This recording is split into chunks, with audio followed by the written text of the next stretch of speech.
Hello and welcome to Conversations with Curiosity. My name is Brent-White and I'm your host for today. I am a body talk practitioner based in Australia, and I have with me here a very good friend and amazing yoga teacher, Coryell.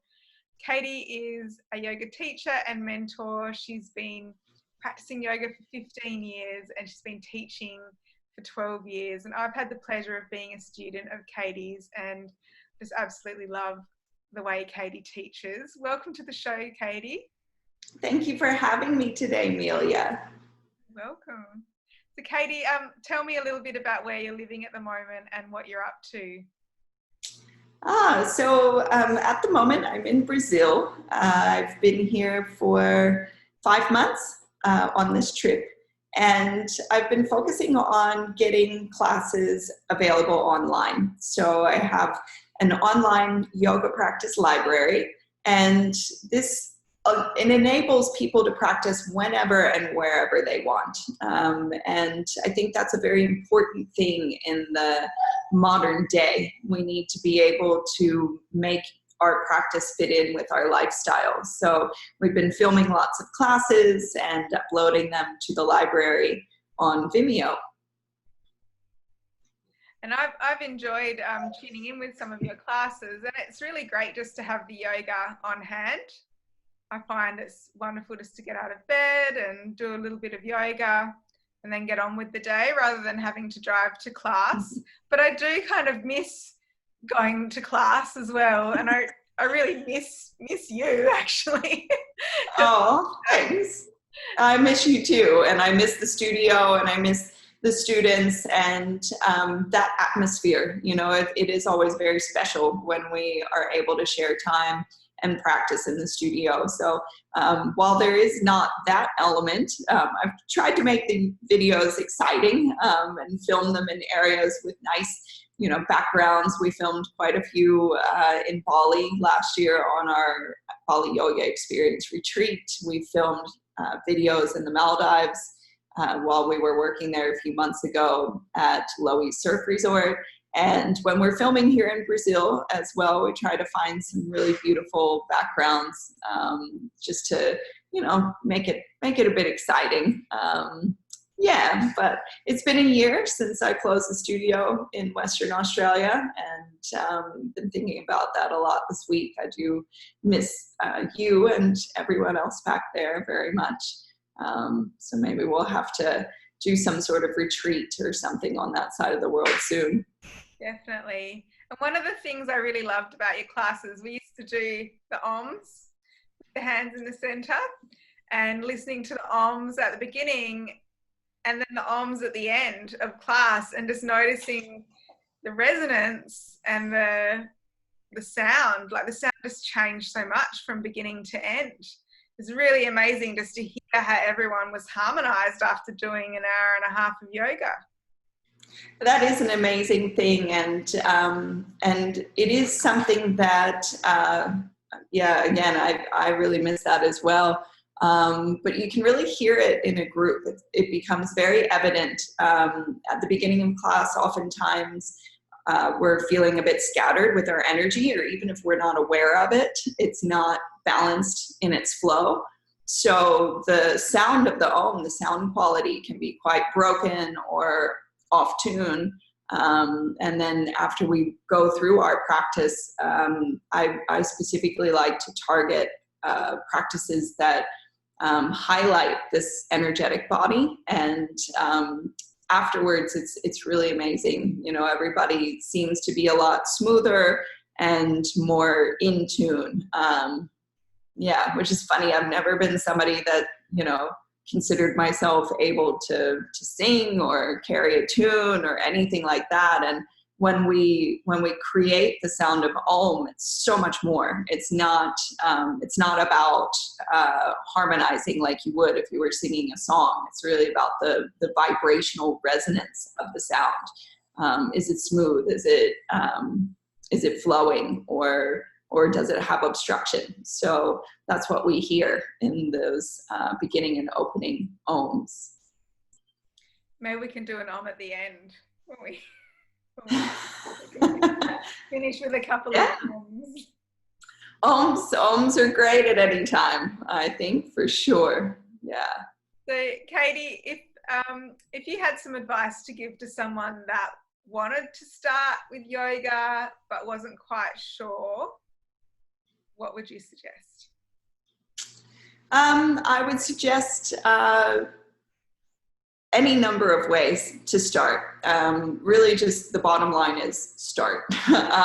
Yoga has so many different facets that it can be quite intimidating or daunting because it seems like this, really huge thing and huge realm that we're getting into. And on one hand it is, but when we're starting out and even after we practice for quite some time, as you said, having a little bit of yoga in your day. So trying not to get overwhelmed. That's going to be the first thing. Remembering that any little bit counts. It's very cumulative, our practice. So anything that we do is better than not doing anything. And also to find a space where you're comfortable. That's going to be a huge part of it as well. And in some reasons, also, I've decided to offer classes online. It's an opportunity to be introduced to practice in a place where you're comfortable, whether that's the space of your own home or gathering with a few friends to do it. If you're looking to go to a studio, be sure that you find a teacher that you feel comfortable with. And this is actually a kind of a hard thing to do. Every teacher has a different background. They've all been trained in yoga, but often in very different ways. So how they present the material is going to be very different from teacher to teacher. So the chances of you walking into a class and having this amazing teacher that's perfect for you on the very first time aren't that high, so if that's happened for you, that's amazing, stick with it. But if you go into a class and for whatever reason you walk out of the class and you're like, well, that's not for me, it's not yoga, it's just the teacher. So, maybe try an online class, maybe try a different teacher on the schedule. And yeah, talk to anyone that you might know or send me an email. And we can talk about, what you're looking for and how to help you find it. One thing I always appreciated about being in class with you was I always felt safe. Like I never felt that I was going to injure myself by being like overstretching. You always encouraged us to stay within our limitations. And I really appreciated when you're doing a yoga class, you're giving constant alignment cues, like you're just feeding it out constantly. And I was chatting with Jack the other night, and he was saying that you were his first yoga teacher as well. And Jack's a family friend. He's in his 60s. And he was saying, yeah, she's really good. She's always giving me alignment cues. And I also like how you break a pose down into the basic pose, and then the next step, and then the next step, and then the full pose. I have realized that not everyone does it like that, and it just feels really safe to do it like that from that's good. Student perspective.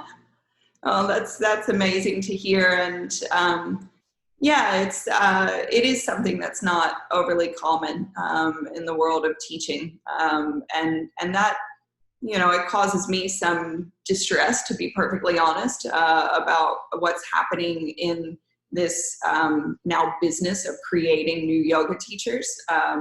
There's a lot that seems to get lost along the way when we're trying to convey how to experience this practice. And the way that I teach, it's aimed to offer something for everyone. So, the people that I learned from, my teachers, I feel very fortunate that they were my teachers, that they were able to instill this ability in me to incorporate that all levels within teaching, because it's not about pushing yourself to a place where you're not comfortable. It's about finding that place where you are comfortable and then pushing that edge a little bit further so that you get comfortable doing a little bit more every time that you experience the practice.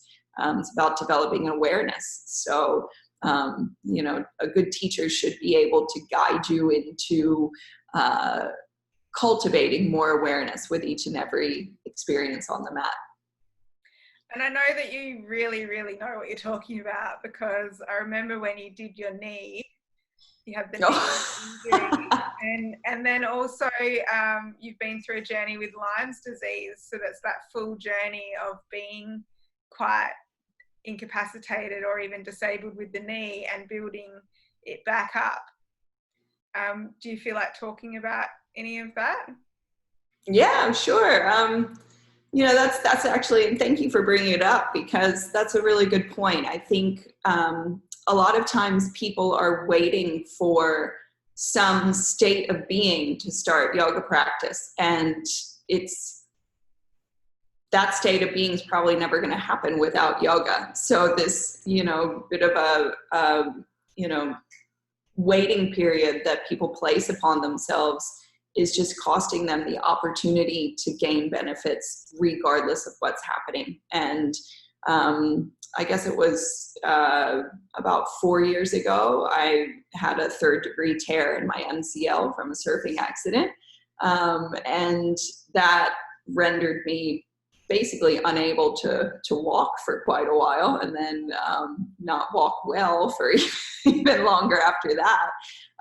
And it drastically changed, you know, what I was able to do in yoga. But really, when you break it down, it's only happening to one part of the whole. So all you have to do is adapt for that. And that's what yoga teaches us as well, is adaptation and being able to modify to suit any circumstance. So, you know, of course, like my own practice continued. It was much different than before. But also my teaching continued. And this is another thing about, you know, maybe just an idea of what to look for in a teacher. When a teacher teaches class, it's not about them, it's about the students. And to be able to offer guidance without having to constantly be doing things that draw your attention away from students is an important thing to have in a teacher. So, you know, that it's kind of like the show must go on, you know. I mean, it was actually a really cool turning point in the practice of our yoga community that came to the Zen Den Collective Studio, because when I opened it in Australia, a lot of the students had never practiced yoga before. So we did have a period of time where they relied heavily on a visual representation of what the posture was. And it was almost like the universe was stepping in, was like, no, you know what, enough's enough, you guys, you know enough, you can listen and you can be guided into these things. And that's what happened. You know, they couldn't watch anymore. And that was it was a really amazing thing. You know, I saw a lot of progress in the students during that period of time as well, because they were able to trust more in that ability of themselves to be present, have those verbal cues, and translate that into a physical experience for themselves. And that was really cool. And it took a while for that injury to heal. And that's another thing, you know, injuries and illness, they happen, they're part of life, and no amount of practice will make you impervious to that. You know, we're all still humans. We're vulnerable to the things that humans are vulnerable to. And that's sort of a thing that it amuses me and also annoys me a little bit about this perception of yoga in the grand scheme of things. You know, a lot of people seem to have this idea that yoga makes you invincible, or it makes it so that you're never going to get sick, you're never going to get injured. Yet these same people don't practice. So it's like, if that was true, you know, why wouldn't we all do it? But what it does do is it gives you tools to manage anything that comes your way. And this is really important when it comes to horrible stuff like accidents and illnesses. So no sooner did I heal from having this knee injury that I went to America to visit my family, and I got bit by a tick and was infected with Lyme disease. And you know, that experience was close to 3 years before I was better. I did lots of things to regain my health. Body talk was a big part of it as well. So thank you so much for all of your help and your support and your assistance in my healing journey. Yeah, definitely couldn't have done it without you.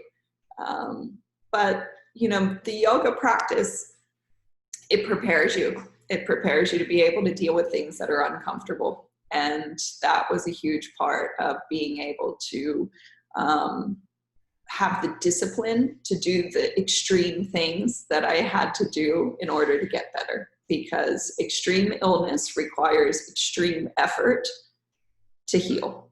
You know, it's not going to happen because somebody else does it for you. There are wonderful people like yourself and Roland, naturopath down in Margaret River, was a huge help to me as well.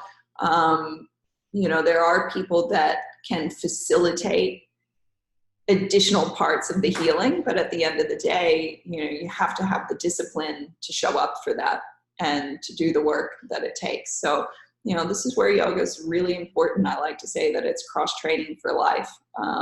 And that's, you know, that's where we need it the most.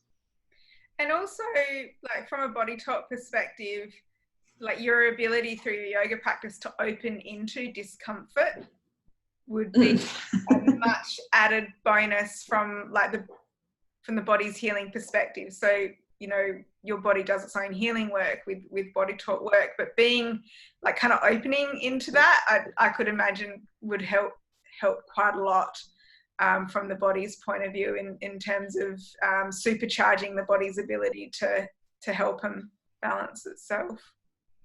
Yeah, for sure.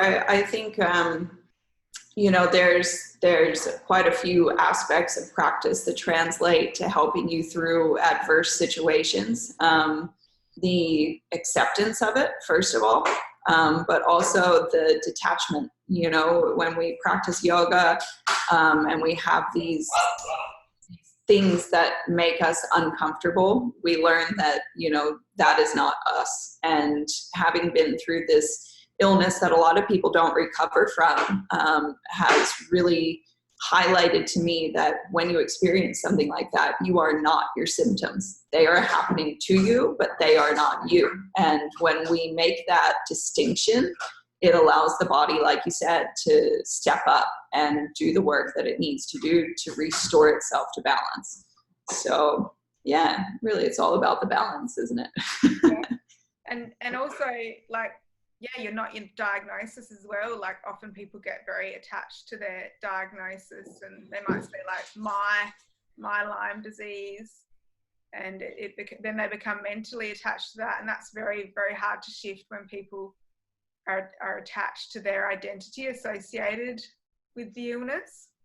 Yeah, for sure. It's there's actually a really cool meditation, and I learned it from a really awesome Kundalini teacher that has her practice based in Bali, Indonesia, and it's a repetitive mantra, and it's very simple. It's I am, I am, I am, I am, and you just do this over and over and over again, and its aim is to break down the barrier between what we perceive ourselves to be and what actually is, because ultimately we are everything. We are all of it. You know, we are this embodiment of energy, and energy is all around. So when we can start to shift into this level of awareness, and I'm not even sure that awareness is the right word, because it's not like I was walking around every day thinking like I am, you know,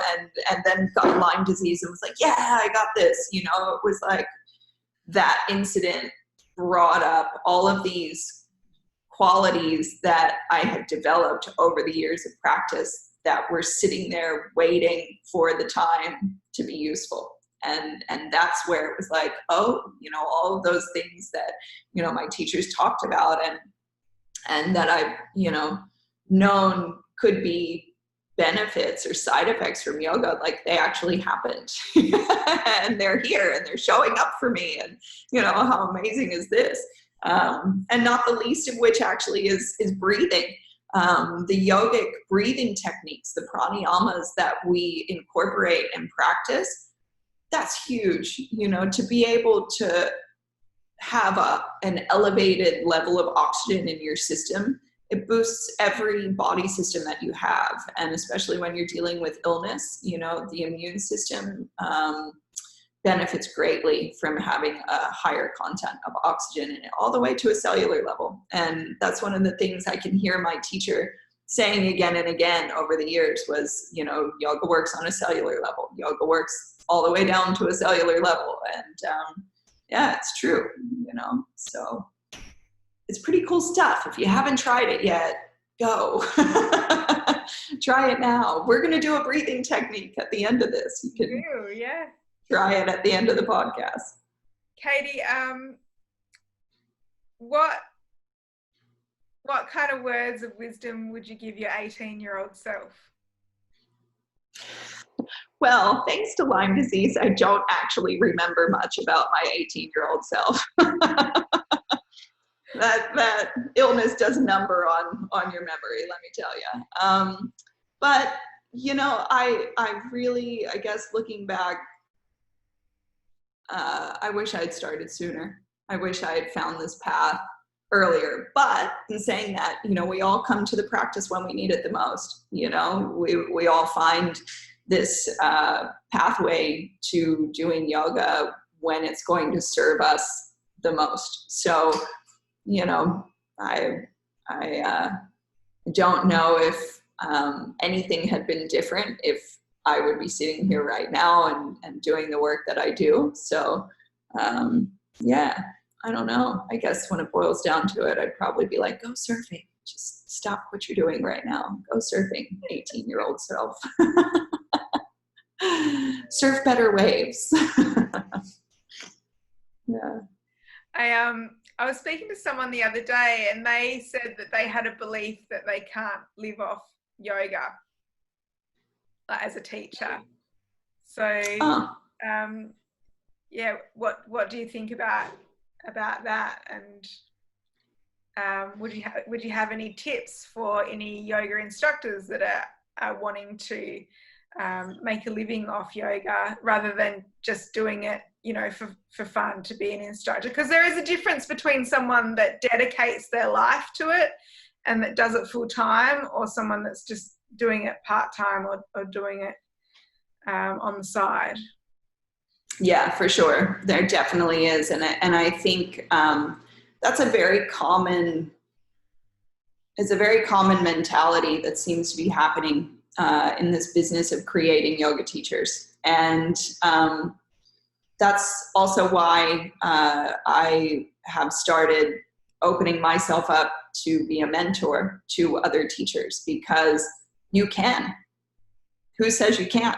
The only person that says that you can is you. You're putting limitations on yourself, you know? So there's a lot of real world factors that we can examine and look at to determine how, you know, you're going to be able to be a full-time yoga teacher. And it's something that looks different for everyone. You know, there's no set formula that is going to be right for everybody, but everybody has a formula that will work. So that's what I aim to do in mentoring, is to help people find that. I think the first step to making that happen is to get rid of that belief, because it's a limiting factor. You know, if you believe that you can't make a living as a full-time yoga teacher, well, guess what? You're not going to. So, you know, that's kind of the bottom line. If you believe that it's possible, but you don't know how, you know, that's where people that can serve as mentors, that are doing it, that have been doing it for 10 plus years, you know, can actually help. It's extremely unrealistic to think that you're going to go away for a yoga teacher training for a month somewhere beautiful in the world and come back with your 200-hour yoga teacher training, or even 250 hours, and all of a sudden you're a yoga teacher and that's your career. You know, like, it's not realistic. Can it happen? Yeah, it can. But we have to look at the areas where your present state of knowledge can serve a community that can turn into something that supports you as a career. So, you know, and that's where everybody's different too. You know, everybody embodies their practice differently. You know, everyone comes out with different times where they really embrace everything that they've learned in an experience like that and are able to convey it to students. So there's a lot of factors, but it can be done. And one of the other things to look at as well is, you know, what is this lifestyle that you're trying to support? You know, what are you actually looking to have in a career that you're saying you can't get from this line of work? You know, if you want a Ferrari, well, no, you're probably not going to get it teaching yoga unless, you know, you are able to make some sort of real global impression where you're, you know, reaching that many people. But, you know, I don't know how realistic that is either. It's just kind of a, you know, an example of what is your lifestyle that you're trying to support, you know. And another thing that yoga teaches us is that, you know, when we put in the work, when we have that faith in what we're doing, you know, we're provided for, we're taken care of. You know, there's definitely been moments over, you know, the last 12 years that I've been teaching, and 10 of those full time and 6 of those as a studio owner, you know, and even this last year kind of, you know, just jumping off the cliff and launching things online where I've thought, oh my gosh, is this going to work? You know, how can I make this happen? And, you know, it always works out. So I've managed to travel around the world and go to different places and surf amazing waves and meet incredible people and have all of these great experiences, you know, with yoga as my sole means of financial support. So it can happen. And I think that's great advice for any holistic practitioner, like whether it's yoga or anyone that's in that field of doing a job that's more in alignment with themselves. There is that level of commitment and level of staying the course. And also, just like what you said, it's kind of like a shedding of self. You just need less. Mm-hmm. The more you get into it, the less you need. Yeah, that's very true. let go of stuff like ideas and, you know, ideas about what you thought life was going to be, or, you know, keeping up with the Joneses type stuff. You just don't need it. Yeah, that's very true. And, you know, what you do need, yeah, and that's the thing, you know, everybody needs different stuff. You know, I mean, my situation, okay, you know what, I don't have kids, you know, I don't have other people that I need to take care of, you know, but I did go through an extremely expensive illness on my own, you know, and this work that I do, you know, it served to help me through that, both in terms of the flexibility that it provided, you know, being employed on my own for myself, and you know, the actual financial aspect of it too. But yeah, anybody that's looking to work outside the box, you know, to break away from this paradigm that we have of, you know, having to have something or a certain amount of money or a certain amount of, you know, backup stuff to be successful. Yeah, we kind of have to stick together and have those reminders that, you know, we stick to the cause and ultimately looking at what it is that we need to keep doing that. Yeah. I've got one last question for you before we do the breathing technique. Katie, what's the oldest person that you've taught yoga to? That's a good question. My oldest student was when I first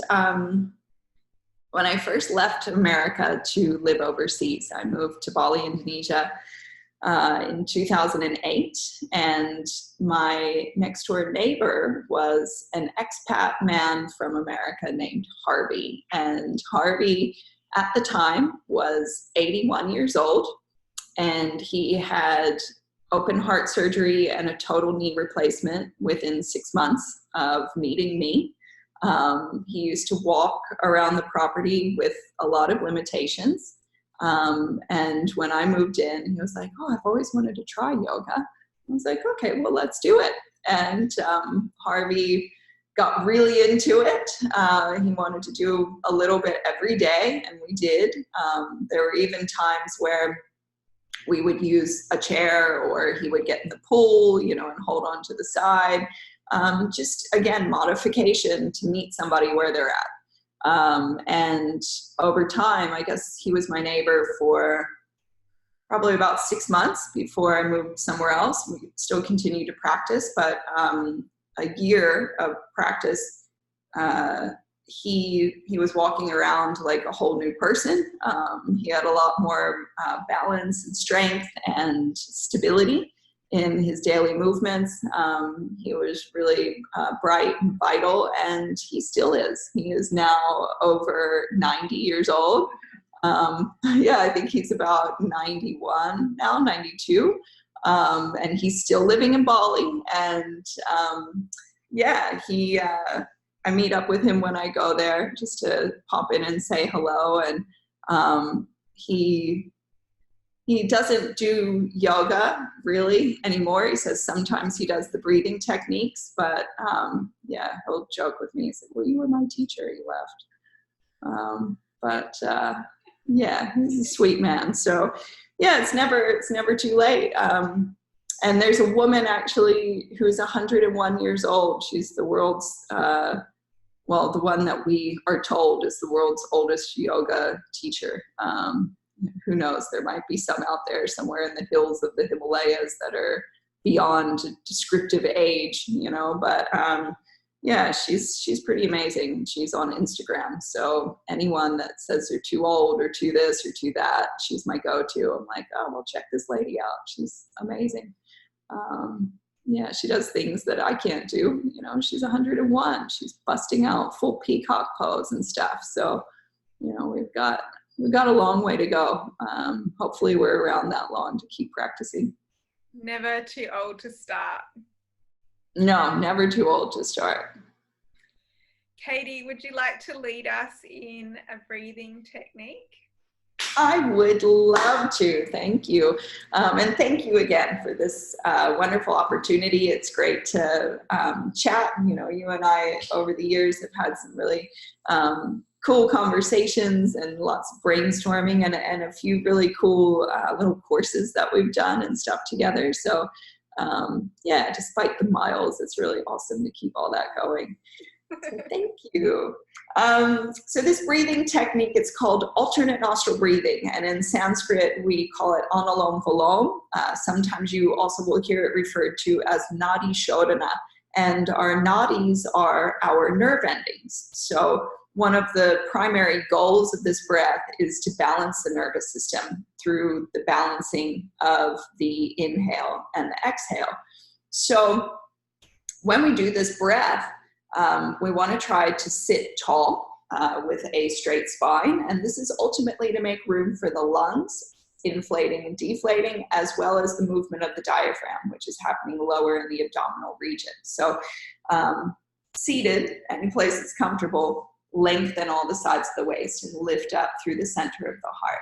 We use the right hand to regulate the breath moving in and out of the nostrils. And there's a few ways you can do this. You can take the first 2 fingers to the palm. This is the one that I usually use. You can do the first 3 if that's a little bit easier for your hand. Or you can take the first 3 to this area of the forehead here. But we use the thumb and the little finger, maybe the ring finger, to regulate the breath. So once you find your mudra, bring your right thumb to your right nostril, close it off, and empty the breath all the way out through the left side. Then inhale through the left side, draw the breath, the energy in and up to the top, close both nostrils, retain and hold the breath. Thumb on the right, little finger on the left. Now lift your thumb only and allow for the breath to flow completely out through the right side. Then inhale through the right side, drawing the breath, the energy in and up to the top. Close both nostrils, retain, hold the breath, lift your gaze. And then lift the fingers on the left and allow for the breath to flow completely out. Smooth, steady exhale. Inhaling left side, drawing the breath, the energy in and up to the top. As we hold and retain the breath, relax the body. Sitting tall, softening the shoulders. Lift the thumb and let the breath flow completely out. And as that breath empties out, feel your belly gently draw in at the end. Inhale, right side. Smooth, steady breath in and up to the top. Close, hold, retain the breath. This is where we're exchanging oxygen for carbon dioxide, prana for apana. Lifting the fingers on the left and allowing for the breath to flow completely out. Smooth, steady, complete exhale. Inhale, left side. Draw the breath, the energy in and up to the top. Close both nostrils, retain, hold the breath. And then lifting the thumb, let that breath flow completely out of the body, preparing for our final round. Inhale, right side. This time, hold the breath a little sooner so you can retain the breath a little longer. Feeling the energy building in the body as you hold. Before it becomes uncomfortable, lift the fingers on the left and allow for the breath to flow completely out. And then release your hand. Take a few moments to let that breath return to a neutral flow. By resetting the rhythm of the breath, we reset the activity in the brain as well as calming the nervous system.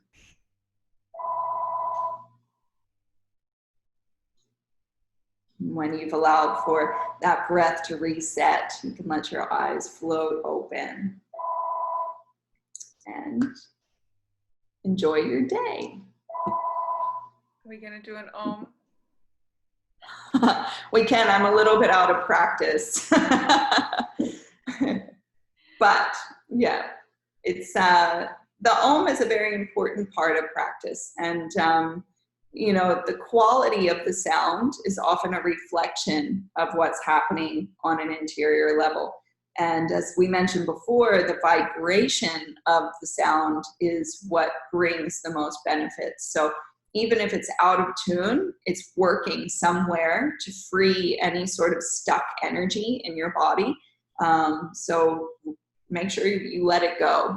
In particular, there is one nerve that is said to benefit greatly from the om, and it's the vagus nerve. It runs from your gut to your brain. So when we vibrate this nerve, it clears this passageway. I know you're quite knowledgeable about the gut brain, the heart brain, the head brain, and all of those lining up. So this helps to facilitate that. So when we do the om, we usually bring the hands in prayer mudra or Anjali mudra. And this is signifying bringing everything in the body to balance. We hold the hands in front of the heart. We lift the heart up towards the thumbs, and we'll inhale to om.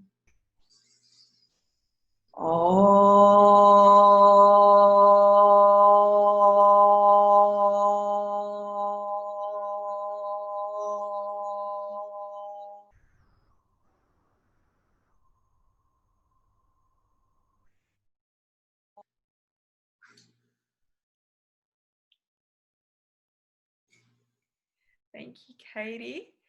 Katie, Thank you, Amelia. Oh, you're welcome. If people want to find you, where can they find you? What's your website and your Facebook?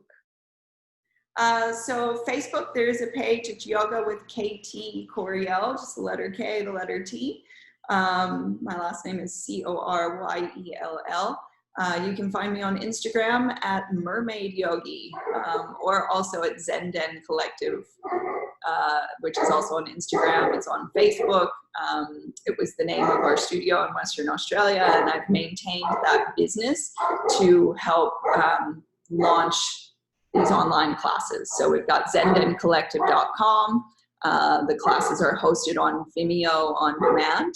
So you can find the link to that through Facebook pages, Instagram, and the website. Thanks, Katie.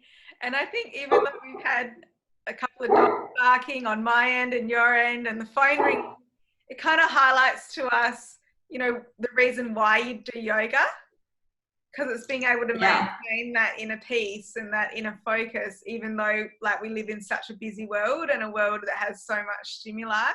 So I think it's quite perfect. Yeah, I think you're right. It's and that's really worth mentioning. You know, I think it's very popular, and I myself, you know, facilitated this for the 6 years that I had the studio, where we try to create this, you know, really special little environment for us to experience, you know, the peace and the tranquility and, you know, all of this, when in reality it happens within, and we have this practice so that we can find that despite any of these distractions. And that's a really amazing tool that yoga brings. Just as one little final point is, because all of these things that happen externally are beyond our control. You know, I don't know who that was calling on the phone. And, you know, we've got 3 giant dogs outside the house that I'm in right now. And, you know, it's all stuff that's beyond our control. But when we bring our awareness back to self, back to breath,